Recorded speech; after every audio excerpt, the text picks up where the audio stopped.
విద్యుత్ ప్రవాహం. సో ఇది హెడ్డింగ్ చూడండి, విద్యుత్ ప్రవాహం. విద్యుత్ ప్రవాహం. సో దీన్ని కరెంట్ అనే పేరుతో పిలుస్తున్నాం. కరెంట్, విద్యుత్ ప్రవాహం, కరెంట్. సో ఇది మరి విద్యుత్ ప్రవాహం, కరెంట్ అంటే ఏంటిది? సో దీనికి సంబంధించిన అంశాలు మనం ఇప్పుడు డిస్కస్ చేద్దాం. ఇక్కడ మనం ఏం చేస్తున్నానంటే ఒక కండక్టర్ను తీసుకుంటున్నాను, అంటే ఒక విద్యుత్ వాహకం తీసుకున్నాను చూడండి ఇలా. సో ఒక విద్యుత్ వాహకం ఇలా తీసుకున్నప్పుడు ఇది ఒక కండక్టర్ అనుకోండి, జస్ట్ ఇమాజిన్ దట్, ఊహించుకోండి ఇది ఒక కండక్టర్. ఈ విద్యుత్ వాహకం గుండా ఎంత ఛార్జ్ ప్రవహిస్తుందంటే క్యూ అమౌంట్ ఆఫ్ ఛార్జ్ అంటున్నాం. అంటే ఆ వాహకం గుండా ప్రవహించే విద్యుదావేశాన్ని ఏమనుకుంటున్నాం అంటే క్యూ అని తీసుకుంటున్నాం. ఈ విద్యుదావేశం, ఈ ఛార్జ్ ప్రవహించడానికి పట్టేటువంటి టైం ఎంత అంటే t సెకండ్స్ అని తీసుకుంటున్నాం. ఇదేనో కండక్టర్, ఇదేనో క్యూ విద్యుదావేశం, ఇదేనో t అంటే టైం కాలం అంటున్నాం. అయితే ఈ టైం ఉంది కదా, దీన్ని ప్రమాణ కాలము అని లెక్కలోకి తీసుకుంటున్నాం. ఈ ప్రమాణ కాలంలో ఈ వాహకం ఉంది కదా, ఈ కండక్టర్ ఉంది కదా, ఈ వాహకం గుండా ప్రవహించే ఈ విద్యుదావేశాన్ని ఏమంటారంటే విద్యుత్ ప్రవాహము లేదా కరెంట్ అనే పేరుతో పిలుస్తాం అన్నట్లు. అంటే సింపుల్గా ఇంగ్లీష్లో చెప్పుకోవాలంటే charge per unit time through a conductor అంటున్నాం. Charge per unit time through a conductor is known as current అని చెప్పని పిలుస్తున్నాం. ప్రమాణ కాలంలో ఒక వాహకం గుండా ప్రవహించే విద్యుదావేశాన్ని విద్యుత్ ప్రవాహం అంటారు. సో ఈ విద్యుత్ ప్రవాహాన్ని I అనే అక్షరంచే సూచిస్తాం, denoted by I. Current is denoted by I అంటున్నాం. కాబట్టి దీనికి ఫార్ములా రాస్తే మనం ఏమని రాసుకోమంటే I is equal to Q/T అని చెప్పని దీనికి ఫార్ములా రాసుకోవచ్చు ఇలా. ఇది విద్యుత్ ప్రవాహానికి కరెంటుకు ఉన్నటువంటి formula, I equal Q/T. Q అంటే ఛార్జ్, విద్యుదావేశము, T అంటే టైం అన్నట్లు. I మీన్స్ ఏంటంటే కరెంట్ లేదా విద్యుత్ ప్రవాహం అన్నట్లు. ఇంకా దీన్ని బేస్ చేసుకొని దీనికి మనం ఇప్పుడు ప్రమాణాలు, యూనిట్స్ రాయాలి. యూనిట్స్ రాయాలంటే ఇక్కడ మనం ఏం చేస్తామంటే Q అంటే విద్యుదావేశం అన్నాం కాబట్టి దీనికి ప్రమాణం ఏంటిది అంటే కూలుమ్ అని రాసాం. ఫర్ T అంటే టైంకి ప్రమాణం ఏంటి అంటే కాలానికి ప్రమాణం సెకండ్ అంటున్నాం. అంటే కూలుమ్ పర్ సెకండ్ అనే ప్రమాణాల్లో కొలుస్తారు. అంటే దీనికి యూనిట్స్ ఏంటి అంటే కూలుమ్ పర్ సెకండ్ అంటున్నాం. ఈ కూలుమ్ పర్ సెకండ్నే ఏమని పిలవచ్చును అంటే యాంపియర్ అనే పేరుతో పిలవచ్చును. యాంపియర్ అనే పేరుతో పిలవచ్చు, ఇలా రాసుకోవచ్చు. What is the unit of current అంటే సింపుల్గా యాంపియర్ అని చెప్పుకోవచ్చు. Unit of current is ampere. విద్యుత్ ప్రవాహాన్ని ఏ ప్రమాణాలు కొలుస్తారు, లేకపోతే విద్యుత్ ప్రవాహానికి ప్రమాణం ఏది అంటే యాంపియర్ అంటాం. సో ఇది విద్యుత్ ప్రవాహానికి ప్రమాణం. ఇంకా ఈ విద్యుత్ ప్రవాహాన్ని, కరెంటును మెజర్ చేయడానికి, కరెంటును కొలవడానికి ఉపయోగించే పరికరాలు ఉంటాయి, డివైజెస్. ఆ పరికరాలు ఏంటి అంటే ఇక్కడ చూడండి ఒకసారి. ఇక్కడ విద్యుత్ ప్రవాహంలో తక్కువ విద్యుత్ అంటే స్మాల్ అమౌంట్ ఆఫ్ కరెంట్ అంటాం. Small amount of current. తక్కువ విద్యుత్తును కొలవడానికేనో గాల్వానోమీటర్ అనేటువంటి పరికరాన్ని ఉపయోగిస్తారు. Galvanometer, small amount of current measured by galvanometer. అదే ఎక్కువ విద్యుత్తు అంటే లార్జ్ అమౌంట్ ఆఫ్ కరెంట్ అంటున్నాం. ఎక్కువ విద్యుత్తును కొలవడానికేనో అమ్మీటర్ అనేటువంటి పరికరాన్ని ఉపయోగిస్తారు. అమ్మీటర్. ఇది large amount of current measured by ammeter, small amount of current is measured by galvanometer అంటున్నాం. ఇది విద్యుత్ ప్రవాహాన్ని కొలవడానికి యూజ్ చేసేటువంటి డివైజెస్, అంటే మీటర్స్, గాల్వానోమీటర్ అండ్ అమ్మీటర్ అంటున్నాం. అయితే ఇక్కడ ఒక వెరీ ఇంపార్టెంట్ పాయింట్ ఉంది. ఈ ఇంపార్టెంట్ పాయింట్ గుర్తుపెట్టుకోవాలి.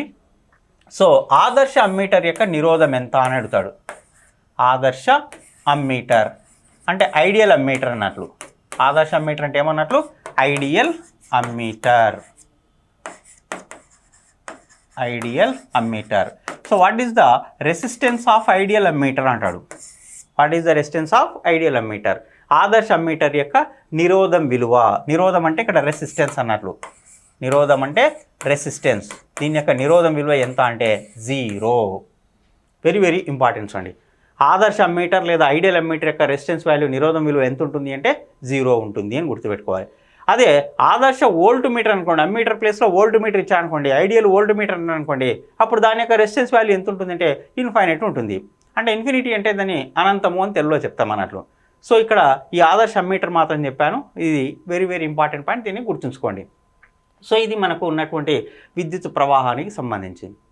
ఇంకా దీని తర్వాత ఇందులో మనకు విద్యుత్ పొటెన్షియల్ అంటే ఏంటిది, పొటెన్షియల్ ఎలా ఉంటుందని ఒకసారి పొటెన్షియల్ గురించి మనం డిస్కస్ చేద్దాం.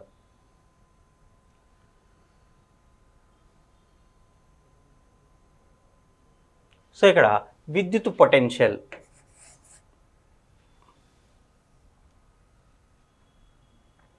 నెక్స్ట్ వన్ ఈజ్ విద్యుత్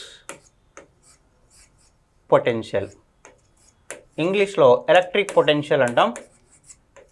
అయితే తెలుగు మీడియం వాళ్ళు కొంచెం జాగ్రత్తగా గుర్తుపెట్టుకోవాలి, దీన్ని విద్యుత్ శక్మము అని కూడా పిలుస్తారు. విద్యుత్ శక్మం తెలుగు మీడియంలో, పొటెన్షియల్ అన్నా శక్మం అన్నా ఒకటే. ఇంగ్లీష్లో మాత్రం ఏమంటారంటే జనరల్గా ఎలక్ట్రిక్ పొటెన్షియల్ అనే పేరుతో పిలుస్తాం. ఎలక్ట్రిక్ పొటెన్షియల్ ఇదేంటి అంటే, సో ఇక్కడ విద్యుత్ పొటెన్షియల్ అంటే ఒక విద్యుదావేశాన్ని ఏం చేయాలి అంటే మనం విద్యుత్ క్షేత్రంలోకి తీసుకురావాలి. చూడండి ఇక్కడ ఒకసారి, ఇది ఒక విద్యుత్ క్షేత్రం అంటే ఎలక్ట్రిక్ ఫీల్డ్ అనుకోండి దీన్ని. ఇది ఒక ఎలక్ట్రిక్ ఫీల్డ్ అంటే విద్యుత్ క్షేత్రము అనుకుంటున్నాం. ఇలా ఉంది. ఇక్కడ ఒక విద్యుదావేశం ఉంది అంటే ఒక ఛార్జ్ ఉంది అనుకుంటున్నాం. ఇదేనో ఎలక్ట్రిక్ ఫీల్డ్ అంటున్నాం, ఇక్కడ ఒక ఛార్జ్ ఉంది అని చెప్పని తీసుకుంటున్నాం. ఈ ఛార్జ్ని ఏం చేస్తున్నాం, విద్యుదావేశాన్ని ఏం చేస్తున్నాం అంటే ఈ ఎలక్ట్రిక్ ఫీల్డ్లోకి దీన్ని ఇక్కడ తీసుకురావాలి. అంటే to bring the charge to the electric field అన్నారు. దీన్ని ఇక్కడ తీసుకురావాలంటే ఇక్కడ మనం ఏం చేయాలంటే కొంత వర్క్ అనేది చేయాలి, అంటే కొంత పని అనేది మనం ఖచ్చితంగా చేయాలి.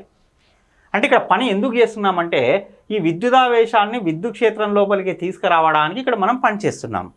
అంటే to bring the charge to the electric field, here we required electric work done అంటున్నాం. So we required electric work done to bring the electric charge to the electric field అంటున్నాం. కాబట్టి విద్యుదావేశాన్ని తీసుకురావడానికి చేయవలసినటువంటి ఈ విద్యుత్ పనిని ఏమంటారంటే విద్యుత్ పొటెన్షియల్ లేదా విద్యుత్ శక్మము అని చెప్పని పేరుతో పిలుస్తామన్నారు. అది దాని యొక్క డెఫినేషన్. మరి ఈ పొటెన్షియల్ను దేంతో సూచిస్తారంటే వి అనే లెటర్తో ఇస్తారు. Electric potential denoted by V అంటున్నాం. దీని ఫార్ములా కనుక రాసుకుంటే మనం V is equal to so W/Q అని రాస్తాం. ఇలా రాస్తాం. ఇది ఎలక్ట్రిక్ పొటెన్షియల్కు ఉన్నటువంటి ఫార్ములాస్ అండి. W అంటే వర్క్ డన్ అంటే పని. Q అంటే ఛార్జ్ అంటే విద్యుదావేశం. ఇక్కడ రాస్తున్నాను చూడండి, పక్కనే రాస్తున్నాను. W మీన్స్ ఏంటంటే వర్క్ డన్ అంటే ఇక్కడ పని, వర్క్ అంటున్నాం పని. Q మీన్స్ ఏంటంటే ఛార్జ్ అంటే విద్యుదావేశము అంటున్నాం. ఛార్జ్ అంటే ఏమన్నట్లు విద్యుదావేశం, ఛార్జ్ అంటున్నాం. ఇది అంటే ఈ ఛార్జ్ని తీసుకురావడానికి చేయవలసిన పనిని మనం ఏమంటున్నామంటే ఎలక్ట్రిక్ పొటెన్షియల్ అనే పేరుతో పిలుస్తున్నాం. కాబట్టి V is equal to W/Q అని రాసాం ఫార్ములా. సో ఇప్పుడు మనకు దీనికి యూనిట్స్ రాయాలి. యూనిట్స్ అంటే ప్రమాణాలు అని తెలుగులో పిలుస్తాం. సో మరి యూనిట్స్ ఏం రాస్తాము అంటే ఇక్కడ యూనిట్స్ రాస్తున్నాం చూడండి. సో ఇక్కడ W అంటే వర్క్ డన్ అన్నాం. వర్క్కి యూనిట్ ఏంటి అంటే ఇక్కడ జౌల్. వర్క్ అంటే పనికి ప్రమాణం ఏంటి అంటే జౌల్ పర్. Q అంటే విద్యుదావేశానికి ప్రమాణం ఏంటిదంటే కూలుమ్. జౌల్ ఫర్ కూలుమ్ అంటున్నాం. Joule per coulomb. ఇక్కడ ఇంగ్లీష్లో కూడా రాస్తున్నాం చూడండి, జౌల్ ఫర్ కూలుమ్ అంటున్నాం. ఇది జౌల్ ఫర్ కూలుమ్. ఈ జౌల్ ఫర్ కూలుమ్ని ఏ పేరుతో పిలుస్తామంటే వోల్ట్ అనే పేరుతో పిలుస్తారు. వోల్ట్ అనే పేరుతో పిలుస్తారు. ఇలా వోల్ట్స్లో మెజర్ చేస్తాం కదా, అది వోల్ట్. అంటే ఇప్పుడు డైరెక్ట్ మీరేం గుర్తుపెట్టుకోవాలంటే electric potential measured in the unit of volts అని చెప్పని గుర్తుపెట్టుకోవచ్చు. అంటే విద్యుత్ పొటెన్షియల్ని ఏ ప్రమాణాల్లో కొలుస్తారంటే జౌల్ ఫర్ కూలుమ్ లేదా వోల్ట్ అనే ప్రమాణాల్లో కొలుస్తారు. సో అది గుర్తుపెట్టుకోవాలి. అదేవిధంగా ఈ పొటెన్షియల్ కొలవడానికి యూజ్ చేసేటువంటి డివైస్ అంటే పరికరం ఉంటుంది. మరి పొటెన్షియల్ కొలవడానికి ఏ పరికరం ఉపయోగిస్తారంటే ఇక్కడ వోల్ట్ మీటర్ అనేటువంటి పరికరాన్ని ఉపయోగిస్తారు. మీటర్, విద్యుత్ పొటెన్షియల్ను కొలవడానికి వోల్ట్ మీటర్ అనేటువంటి పరికరాన్ని ఉపయోగిస్తారు. Volt meter used to measure the electric potential అంటున్నాం. మరి ఇక్కడ ఆదర్శ వోల్ట్ మీటర్ యొక్క నిరోధం విలువ ఎంత అంటాడు. ఇందాక చెప్పాం కదా, ఆదర్శ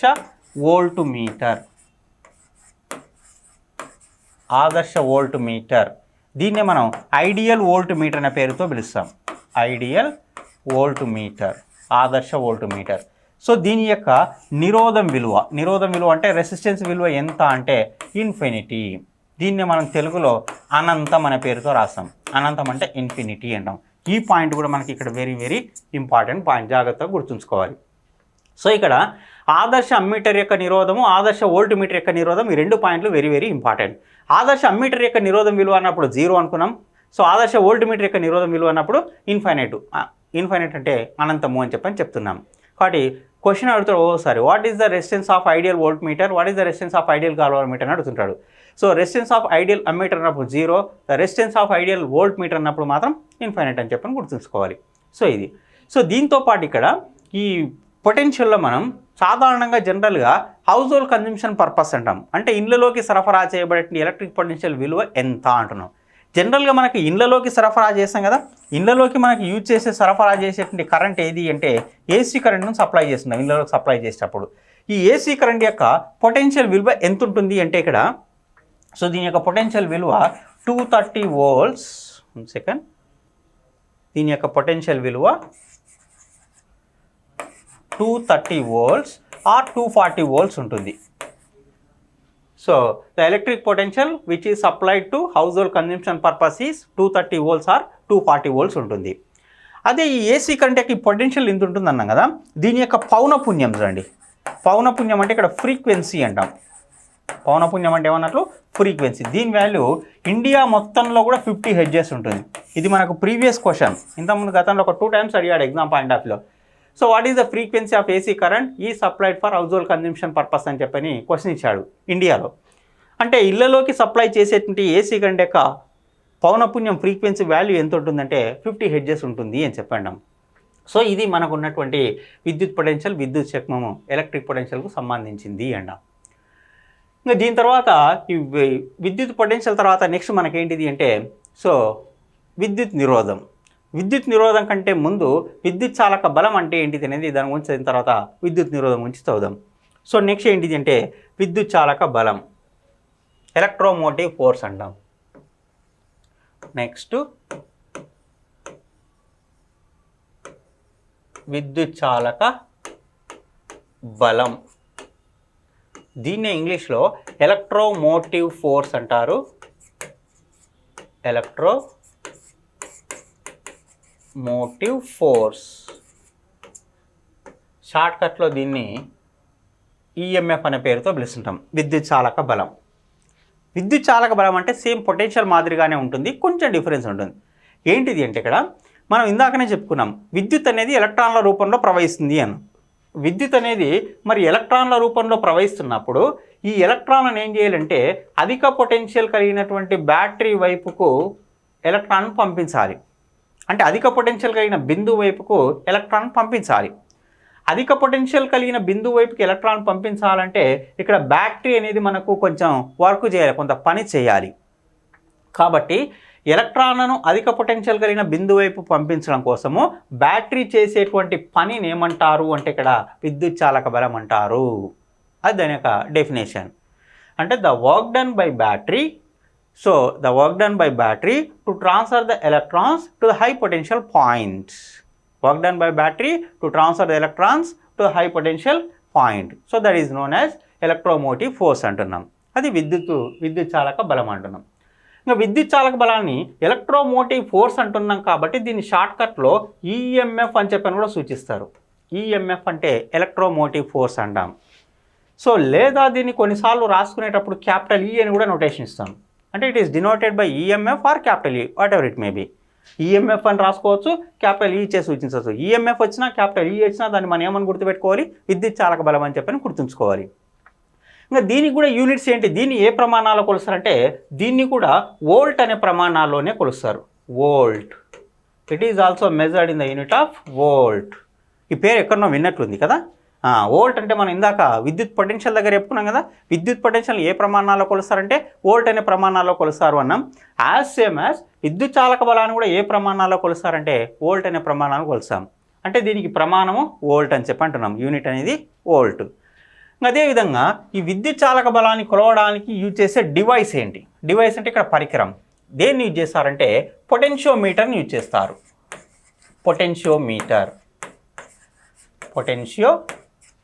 అంటున్నాం. Potentiometer used to measure the electromotive force.